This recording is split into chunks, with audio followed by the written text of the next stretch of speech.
Valencia is a city of history and tradition, but it's also a city of pioneering architecture and sporting ambition. It's the America's Cup venue. It's hosted World Championships in a range of sports. And this afternoon, Valencia makes its debut in Formula One. And as you would imagine, Valencia is going to host the Grand Prix of Europe in some style.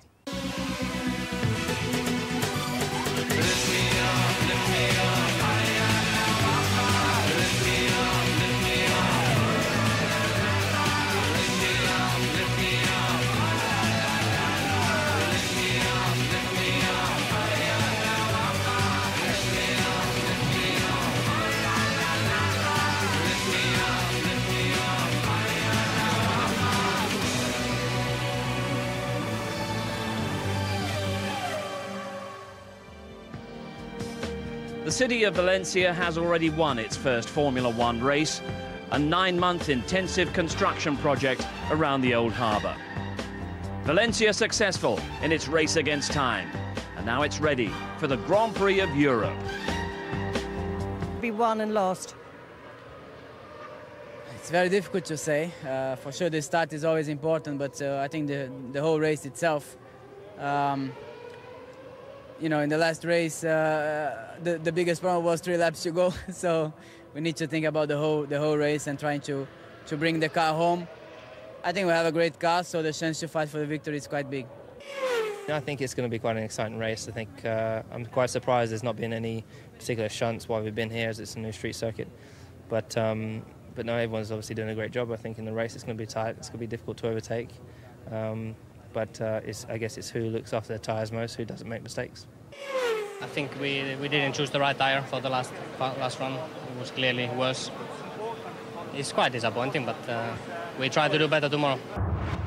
In Q3, I think the last try should have been a bit quicker. I had a quite big mistake braking for turn 12. I locked the rear and lost the car there. But nevertheless, I mean, it wouldn't have been enough for pole, that's for sure. The guys are a bit too quick, but nevertheless, I think we've done very good today. But obviously, we have to keep both feet on the ground. So let's take a look at the grid for the first ever Grand Prix in Valencia. On pole position for the 13th time in his career, Felipe Massa, alongside Lewis Hamilton, his 5th front row start of the season. Kubica 3rd for BMW, ahead of Raikkonen, the 8th time he's been out-qualified by his teammate. Kovalainen and Vettel in a career-best 6th on row 3. And it's Trulli and Heidfeld on row 4. Rosberg punching above his weight in the Williams, with Sebastian Bourdais making it 2 Toro Rossos in the top 10. Nakajima and a disappointed Alonso 12th. Then it's Glock and Webber, his worst qualifying since Australia. Piquet's 15th, and Jenson Button alongside him, very disappointed not to be in the top 10. Coulthard and Fisichella make up row 9, and at the back, Barrichello, who's having a terrible weekend so far, and Adrian Sutil in the Force India. Qualifying yesterday in comparatively cool conditions. The priority this afternoon, though, is to try to keep cool amid the Spanish sunshine and the heat of this Spanish summer. The temperature's going up into the mid-30s, and the fans up there on the balcony of the old warehouse building that forms such a colourful backdrop to this pit lane and paddock. It is a wonderful atmosphere down here, but qualifying yesterday, what surprised you most of all? We shouldn't be surprised anymore that Massa out-qualifies Raikkonen for a start. No surprises there. I mean, Raikkonen's been very poor in qualifying of late, and again, hats off to Massa, done an outstanding job. I think, you know, he maybe put manners on Lewis and McLaren. I felt that they were going to be the strong package, and Massa came through with an outstanding lap. Big surprise to me, actually, was actually the speed of young Vettel. I think he did a great job. Didn't quite go according to plan in Q3, but again, you know, a little bit topsy-turvy until we got to the last part, and then it all came through again in normal fashion. And it rather embarrassed their sister team at Red Bull here. What exactly is the difference between Toro Rosso and Red Bull in terms of power and performance? The big difference is the engine itself, because obviously Red Bull running with a Renault, Toro Rosso's got a Ferrari engine. A lot of people saying, okay, it's the same chassis more or less, but it's not actually the same, Steve, in many ways, because that engine difference, yes, they've got different power, they've got different delivery, actually got different weight, they've got different distribution in terms of the centre of gravity in the car as well. So the handling will be different, and obviously it suited this circuit more than the Red Bull. The other feature of qualifying yesterday, and I suppose we shouldn't be surprised, was the standard of driving itself. We expected to see cars in the wall and safe. Closer look at the lap from Felipe Massa yesterday that put him on pole position. Let's take a look at this Valencia Grand Prix circuit. 5.4 kilometres, that's 3.4 miles, a 57-lap race over 192 miles. Felipe Massa then on pole position. There was some debate yesterday about which side of the track pole position should be on. They've now moved it back onto the right-hand side of the track. Where does the advantage lie, do you feel? I think common sense prevailed. They put the pole position onto basically the race line where there's more rubber, there's more grip, and if you've got pole, you need the biggest advantage, obviously, and I think that's right what they've done. They've changed it over. They changed it for the GP2 race as well, and it worked out pretty well. And tyres are going to be the important element this afternoon, especially in this heat. Tyres, again, the key factor, and again, the hotter it gets, as we said, it will suit Ferrari. You know, it's an interesting race in many ways because it's going to be tough on the car, tough on braking, Steve. You've got a number of places, very, very heavy braking. A few of the guys in the teams here complaining about a lack of pedal pressure, brakes getting a little bit long. That could be a major play in the race. Well, this race comes after a 3-week gap in the season. Hungary 3 weeks ago. It's been a period in which the teams could regroup and refocus ahead of what promises to be a fantastic climax to the season. From here we go to Spa, which should favour Ferrari, then on to Monza, which could produce McLaren success, and then back into the unknown with the first ever night race in Singapore, before it's on to Japan and China. And just like last year, the championship may well not be decided until the very last race in Brazil. But Valencia, where the cars are really starting to fire up in anger, is where the run into the title begins. Around the harbour area, closely associated with America's Cup competition. Politics have intervened in recent years, but Valencia is still set to host the elimination races and the main competition once again if needed. And just like Formula One, Red Bull are significant sponsors in the America's Cup. And after qualifying, which had gone badly for Coulthard and Webber, well for Toro Rosso yesterday, Louise joined their 4 drivers out on the Mediterranean. Mark, I know you love the water, but are you into sailing? I'm not, no, but obviously being out with the guys here, I mean, this is obviously not built for accommodation on board, as we all know. It's an absolute racing machine, and it's really interesting to see, you know, see a lot of carbon fibre around, you know, very similar to our industry, and Red Bull, as usual, do things in a good way. So, yeah, it's good to be out here with the guys, obviously America's Cup sort of level, and, you know, these guys know their stuff, so it's real, you know, good opportunity for us to come out and have a bit of a fang around in Valencia on a night after a rough day at the track, so it's good to unwind doing this. Well, you did it today, an impressive qualifying session for you. Thank you. No, it was we had a good day. I think the whole team, to have both cars in Q3 was very good, and hopefully tomorrow is going to be the same. But starting P6, I think we're in a good position to score some points. Let's see for tomorrow. It's going to be a tough race, and first we have to survive this trip here.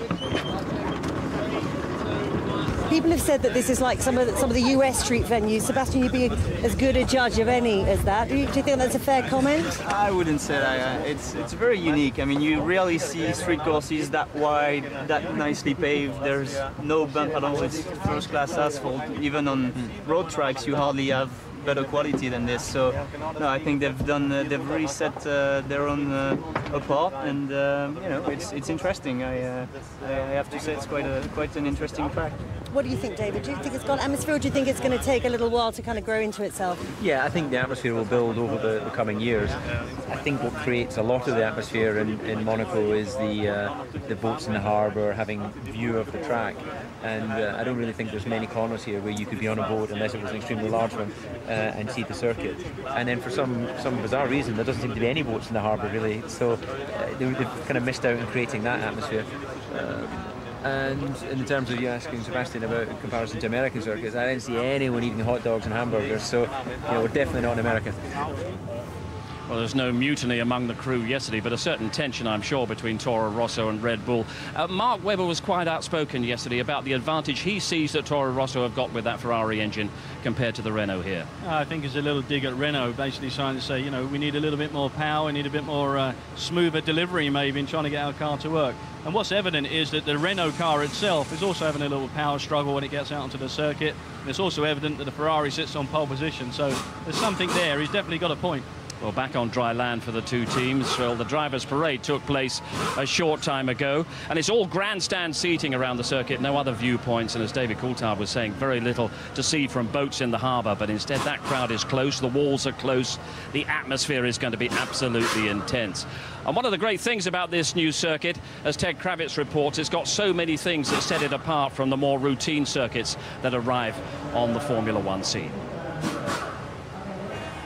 Well, thank you, Steve, and ahoy, as they say around here, from the Arriva Challenge, one of the French team's yachts just hanging around here in the paddock. And I tell you, there's as much carbon fibre and computational fluid dynamics gone into this thing as into any of the cars behind me in the garage. Now, as you mentioned, the America's Cup was due to come back here to Valencia next year, but it's currently tied up in legal disputes over in the USA, which means that it might not return to this city at all. So you can understand why it was important for Valencia to attract Formula One and make use of this infrastructure and promote the city as an international sporting venue. And the result, really, is Formula One with a maritime feel. Formula One is used to being the biggest show in town, but it's yachting that dominates here.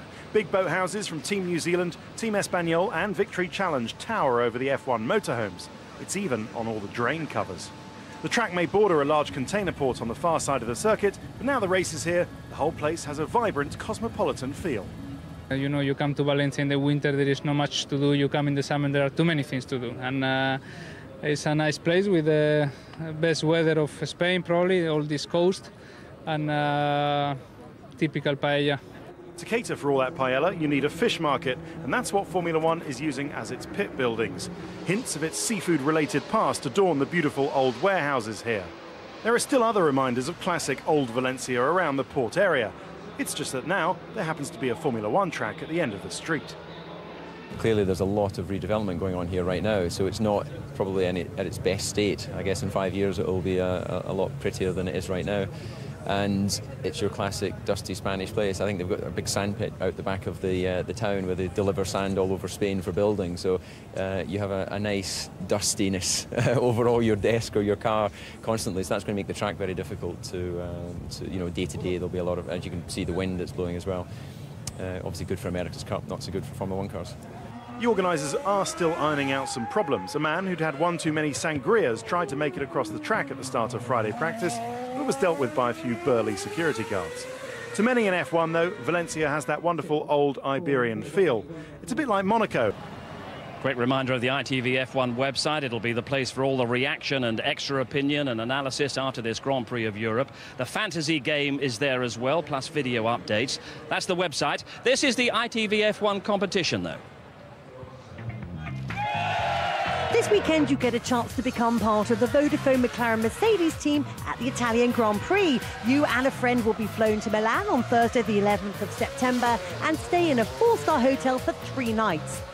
On Friday, you'll get your team kit, have a tour of the paddock and the Vodafone McLaren Mercedes garage, and watch practice alongside the mechanics. On Saturday, you'll assist at the pit lane walkabout, have a tour of the brand centre, and have a look behind the scenes at Bridgestone. Then you'll watch qualifying from the motorhome, meet some of the race team during pit stop practice, where you'll be pushing the car into the pit box. On race day, you'll help out with the race team lunches, set up the race team's kit, and then you'll change into your ovals ready to watch the race from inside the garage. Right, here's Heikki with the question. To be in with a chance of winning this great prize, a courtesy of Vodafone, please answer this question correctly. I come from Finland, but what is the capital of my country? A. Helsinki, B. Oslo, or C. Moscow? To enter, call 09049 596789. Calls cost £1 from a BT landline. Calls from other networks may be higher, and calls from mobiles will be considerably more. Or you can text the word F1 and your answer A, B or C to 63337. Text costs £1 plus 1 standard network rate message. Digital satellite and cable viewers can enter by pressing their red button now. You can also enter for free at itv.com until 5 p.m. on Friday the 29th of August. Entrance must be 18 or over, and lines close at 5 p.m. on Tuesday the 26th of August. Entries made after closing time won't be counted but may still be charged. Good luck with that. We'll see you at Monza. We now await the cars heading out onto the grid, and Felipe Massa will be heading out onto pole position. Where do you see the respective form lying between Ferrari and McLaren at the moment? Ferrari on pole position this afternoon, but McLaren have won the last 3. They have, but I think you have to say Hungary was a little bit of an issue with mechanical reliability for Ferrari. They lost the engine, 3 laps to go for Massa, and he pretty much had won that race, and it was in the bag for him. You've got to also say that they're on pole position by a clear couple of attempts, and that already shows what performance they've got. I think Ferrari and Massa are going to look very strong today, and Lewis is going to have a hard job. What do you make of Felipe Massa? Have you really sort of reached a final verdict on where his talent lies? We were virtually riding him off in terms of the championship a couple of races ago. You know what? I still have to stick to my guns. I put Massa down as being the world champion for this year because I thought he'd matured over last winter. He'd done a lot of good in the team as well, and he'd come off the back of the Schumacher years. And I think he's shown that on several occasions that he's got the ability, he's got the temperament, and he's got the pace. But now and again, things just go AWOL. Look at Silverstone. Look at how many spins he had. 5 spins in one Grand Prix, and you think he couldn't drive the thing. But all of a sudden, he's shown his skills and he's shown what he's got. He doesn't have any reliance. It's going to be over. So Ferrari very conscious that they're going to make sure he finishes.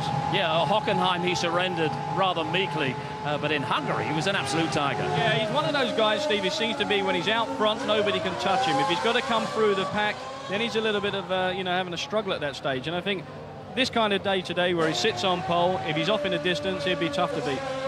What kind of a battle do you think we're going to get down on that first corner? Who's going to have the advantage there? Massa off pole? I think Massa's going to make sure he gets into that first corner. It will be really the second corner because that first one's so quick. But again, Lewis Hamilton, we know he can start fast, and he's going to want to make amends for that long start. He doesn't like having things go by him. And the car's heading down the pit lane. We've had Heikki Kovalainen head out already, of course, the race winner in Hungary. How's he going to build on that success, do you feel? I think he will build on it. It'll be confidence. Every driver who wins a Grand Prix gets more confidence after, and you see a little bit more performance. But it's still difficult for Heikki. He's still learning, and I think Lewis Hamilton still has the upper hand inside McLaren. Okay, the 2 BMWs on their way, all calm at the moment, still around Ferrari. Big moment this for the city of Valencia as the cars head out on. Also being on the limit. I think we've done a great job so far, and we're in a good position. Consistent the last three races we've won as a team, and we're still at the front. So putting it on the front row, I'm quite happy with that. You've had 3 weeks to work on a number of things, and you would have spent some of it, I'm sure, reflecting on what happened in Hungary, especially the first corner in Hungary. How do you analyse what you might have learned from that experience?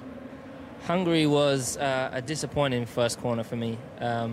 As you know, when I'm racing, no one generally overtakes me. And if they do, it's only Ev on the inside, and that's a big if. But I got overtaken on the outside, which is something that I swear will never happen again. So, but it's one of those things, you need to learn from it. Is it an ingredient for what might lie in store tomorrow, what you've learned from that? No, people have asked me, now you're in a position to take revenge. It's not the case. If I can get a good start and slipstream him, then I'll go for the move. And then we'll have to wait and see what happens. But it's important tomorrow that I finish. I need to get the points. I'm in a good position in the championship. So Felipe's got more to gain than me, really. So it's key to just scoring points while I drive it. One other thing that I'm sure you've been doing in the last 2 weeks is watching and enjoying the British performance at the Olympics. Have you had a chance to pass on any congratulations? And what was it in particular that has inspired you about what you've seen? It's one of the greatest achievements I've seen the country achieve in quite some time. So I'm very, very proud of the people out there. And I haven't sent them any congratulations, but if any of them are watching, a big congratulations to all of you, because I'm very, very proud and know the country is very, very proud of you. And it's not just the British. I bet you're impressed by Usain Bolt as well, weren't you? Oh, yeah, man. Well, the Jamaicans have been taken over, man. They are incredibly... I mean, I'm just gobsmacked at the speed that the Jamaicans have. But then again, the Caribbean has always got some of that taste. But make no mistake, Lewis Hamilton is another high-speed hero of the Caribbean, especially of the Caribbean island of Grenada. Caribbean weather down here in Valencia, especially hot, I'm sure, down on that grid, where Martin Brundle is at the head of things. Great atmosphere down here. This place has got a lot of character. It hardly looks like those fantastic new facilities in Shanghai or wherever. Buildings behind us, the pit buildings are quite interesting, and the crowd are up for a good race this afternoon. A thoroughly unusual first corner here. Look at that. This is what the drivers are looking at down there, a cul-de-sac, a wall.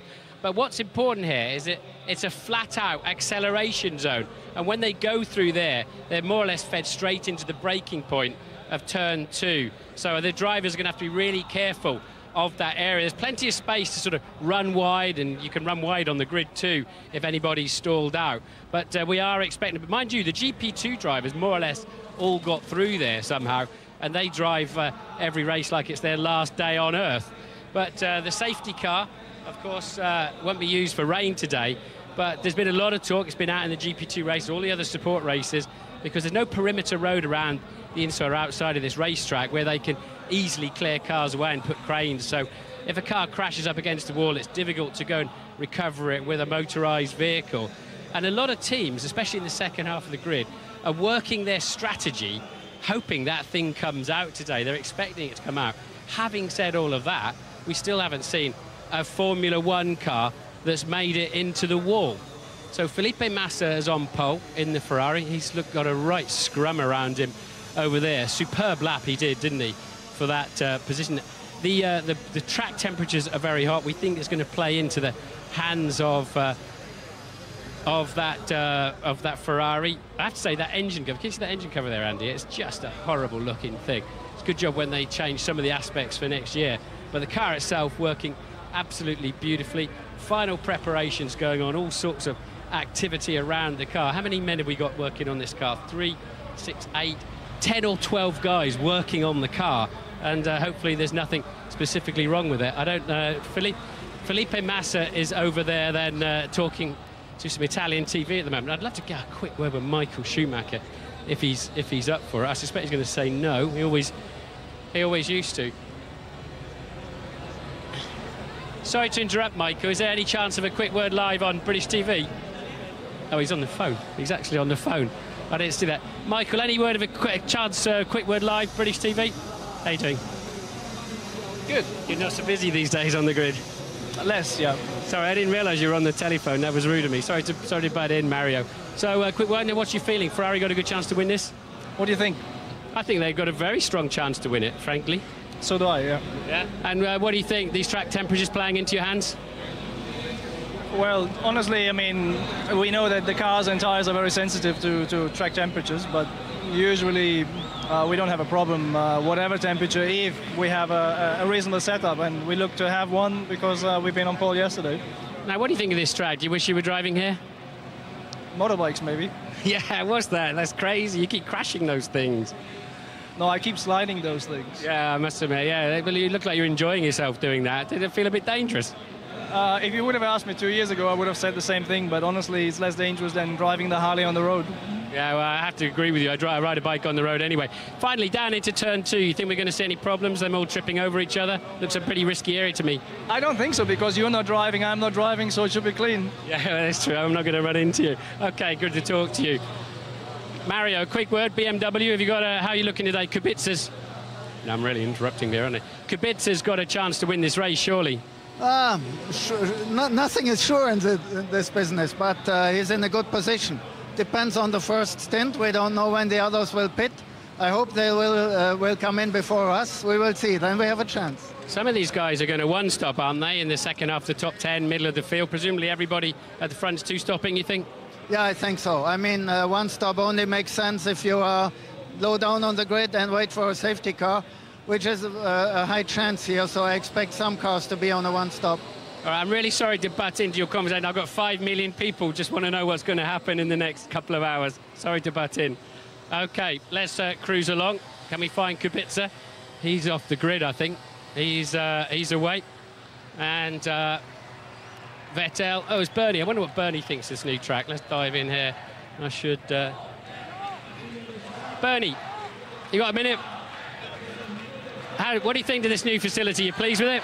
Great. I think they've done this is the mayor from Valencia, and she's really been behind everything and done an incredible job. Yeah, good. So when did you come and stand in this spot and think, right, this is it, I want a Grand Prix here?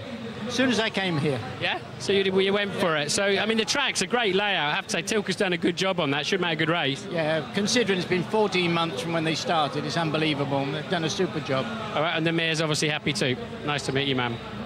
We're going to wander on, see if we can find a peddler. See you later. And, right, I'd really like to talk to a driver, get a feel for what the track is like. And try Nick Heifel. He's back here. And Timo Glock, I haven't spoken to Timo Glock on the grid. Where is he? They're all dressed in the same overalls. You can't tell one from the other. And right, Nick Heidfeld standing over here. He's not no. Nick, 1 minute, top man. You're going to time me. Set the stopwatch. Right, tell us how the track is. I already know it looked quite grippy. Obviously, it's not Formula 1 rubber, but we had the GP2 race, and temperature are quite high, so it should help the tires. Now, I keep hearing from some drivers it's going to be a very physical race. Yeah, the temperature's quite high. It's hotter today, but I don't see it as any problem. Okay, so all the heavy braking and that, I heard one or two drivers struggling with the neck and just, you know, the focusing between those walls. No, it's not going to be an issue. Right, what can you do today? What can you achieve from this position? Well, obviously, I hope that I'm a bit heavier than the cars around me in terms of the fuel load. P8 is reasonable. It was not a perfect qualifying. It is a street circuit. On the other side, we can overtake here better than in Monaco or Hungary, for example. And I hope just to do that, have a good start and make some positions. And finally, any concern about the durability of the brakes? No, actually, we went for the safer option. Actually, I felt also more comfortable with that, so it shouldn't be an issue. All right, thanks for your time. I think we've had a bit more than a minute. Back to you, Steve. Thanks very much indeed, Martin. Good effort there. Concern about tyres, concern about brakes, Mark. Concern about that track surface as well. We've seen a lot of dust around the pit lane in particular, and it's pretty slippy out there on the circuit as well. Yeah, it's very dusty in the pit lane, and that's one of the issues as well when the cars come in for their pit stops. They come off the tarmac and onto concrete, and that's quite unusual for a Grand Prix circuit, and may cause a few problems for some of the guys being a little bit too hot. The other thing is it's a lot of construction going on. There is a lot of dust around, Steve, and it's not so much on the line, it's offline, and as normal, as the marbles build up from the rubber coming off the tyres, there's going to be a couple of guys making moves and maybe getting onto that dusty surface and not quite getting around the corner where they'd like. Spanish flags flying bravely at the moment in the crowd, but also at half-mast as well around the circuit in memory of those that died in the Madrid air crash in midweek. It's been a poignant reflection of that during the course of Friday ahead of the first practice session, a minute's silence there. But it's been a success so far in terms of Formula One arriving here in Valencia. But Alonso missing out on the top 10 was a huge blow for this Spanish crowd. Yeah, big blow for them. They felt that the home guy, the double world champion, could have put himself into the top 10 at least. And I think Alonso was more disappointed than anybody. He felt that he had a car under him, just didn't quite have the legs on the last part. Disappointing also to see the two Hondas at the back of the grid. Jenson Button will start from 16th this afternoon. He expected more. Let's hear from him with Louise. Yeah, before we go to Jenson, I just wanted to show you one of my favourite innovations of this new Valencia circuit. Look, we got grid boys. Great to have some eye candy for us girls on the grid here. With all due respect, of course, to Jenson, who didn't have a brilliant qualifying session, Jenson, and I know you were hoping for a lot more, weren't you? Yeah, a lot more. We were hoping to be in the top 10, but we chose the wrong tyres, so that's it really. We just got to try and see if we can make it up today. What's the plan for making it up today? Go fast, don't crash. That's about all we can do at the moment, but I think we got a good strategy, as I'm sure everyone thinks they have. So we'll see what we can do, but it should be a good one. It's a new circuit for all of us, so we'll see what we can do. Were you expecting more incidents here? Looking at the GP2 race, there was a lot of accidents, but that's quite normal. Thanks, Jens. You would think that Jenson and those at the back of the grid, as Mario Tyson was hinting earlier, will be on a one-stop strategy, hoping that that safety car is going to come out. It's almost safe to assume the safety car is going to come out. I'd be very surprised if it doesn't make an appearance at some stage during the race. And, you know, a lot of the guys, they've got nothing to lose, basically. They're at the back there. They fuel up for the whole race just for that one stop. Gives them so much more flexibility if that safety car does come out. And, you know, I'm sure Honda, Jenson Button will be very disappointed. The weekend started very well, actually, Steve, and we saw Jenson Button's name up the top of the timesheets on several occasions, but when push come to shove, they couldn't reproduce it for that qualifying lap. Well, those out in the Mediterranean, the beach is just a few hundred yards from the back of the circuit here. Let's go down to Ted, back on the grid, though, the heat of the grid, see who Ted Kravitz has got. Yeah, I've got Alan Permain, Steve, down here at Renault. This circuit's turned into a bit of an engine circuit, don't you think? And are you lacking in a bit in that department? The layout is like that, isn't it? It's long straights, slow corners. So, yeah, it does look like it's a bit of a power track, yeah. And does that hurt you, disadvantage you? I wouldn't want to go into that now, Ted, as you can sure you'd appreciate. But, no, we have struggled a little bit, it's fair to say. We feel we should have been in the top 10, but didn't have a great Q2. Hopefully we'll have a better race. What's going to be key today? Just keeping it on the island? For us, yeah, just trying to get through the traffic, get through the, get into the points. Okay, thanks, Alan. Have a good race.